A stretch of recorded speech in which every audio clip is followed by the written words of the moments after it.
Hi, everyone. It's time for another book, and it's time for a little sass with Junie B. Jones. Junie B., First Grader, Cheater Pants, by Barbara Park, illustrated by Denise Brunkus. Chapter 1, A plus May. Monday. Dear First Grade Journal, yesterday was the weekend. The weekend is a nickname of Saturday and Sunday, only I don't know why. Those 2 days zoomed by speedy quick. That's how come I didn't have time to do my homework. 'Cause, what do I look like? A clock or something? Last night, I begged to stay up to do it, but Daddy said no, and he turned out my light. That was not helpful. Now I am at school, and Mr. Scary said to please take out our homework. I feel sickish inside. I hope that Daddy is proud of himself. From Junie B. Jones, First Grader. Next to me, May got her homework out of her backpack, and she put it on her desk. She smoothed out her paper and smiled. I'm sure I'll get another A+ on this one. I get an A+ on all my homework papers, Junie Jones, she said. One time, my homework was so perfect, Mr. Scary sent a happy note home to my mom and dad. I did a shrug. Blah, blah, blah, I said back. May did a mad face at me. Then she quick tapped Lenny on the back of his head. Lenny, did you hear what I just said to Junie Jones? She asked. I told her that I always get A+ on my homework. Lenny turned around. Please don't touch my hair, May, he said. I used my brand new gel to spike it today, and I don't want you messing it up. I waved at Lenny across the aisle. I would never touch your hair, Leonard, I said. Your hair looks like an interesting glob of artwork almost, and artwork should just be gawked at. Lenny nodded. Thank you, Junie B. Jones. You're welcome, Lenny, whose last name starts with an S, I think, I said. After that, I smiled at May very smuggy. Lenny likes me way better than he likes her. May squinted her eyes at me. How come you didn't take your homework out yet, Junie Jones? She asked. You're not following directions very well this morning, are you? I did a big breath.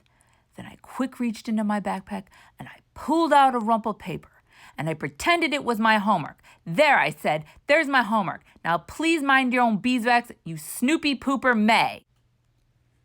May's face got reddish and flushy. She started to raise her hand to Tattletale. Only just then, the teacher called her name. May, it's your day to take the attendance sheet to the office, he said. Would you like to come up here and get it, please? Oh, yes, she said. I would love to, Mr. Scary. The attendance sheet is when teachers send the names of the absent children to the office. I do not actually approve of that practice. May hurried to the front of the room. I'm never absent, Mr. Scary, she said. I'm always here. Have you ever noticed that, huh? Have you ever noticed how I'm always here? Mr. Scary closed his eyes for a second. Oh, yes, May, he said. Believe me, I've noticed. May did a giggle. Also, I'm always punctual, she said. Have you noticed that too? Have you noticed how punctual I am? She smiled at the class. Punctual means on time, everyone, she explained. Last year, I was so punctual, I actually got the Punctual Award. The Punctual Award is an award for the child who is the most punctual. Mr. Scary stared at her. He said to please stop saying punctual.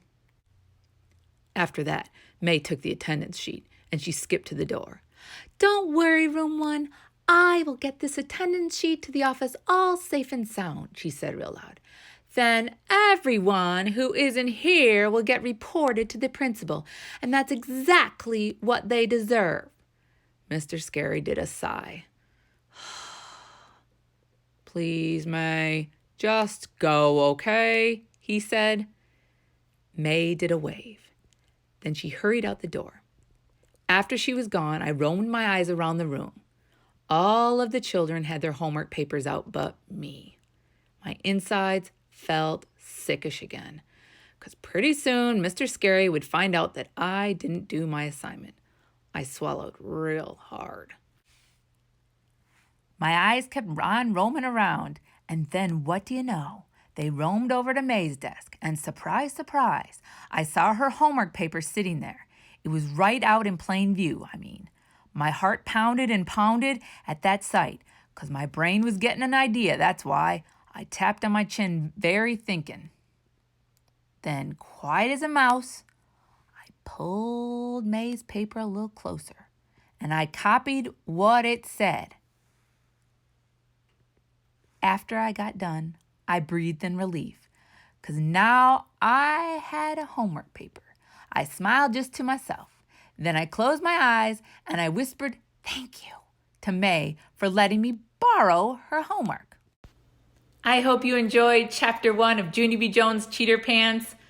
I can't wait to see. Stay tuned for Chapter 2. What do you think? Do you think May will notice that her paper has been looked at? We'll find out. Stay tuned. See ya.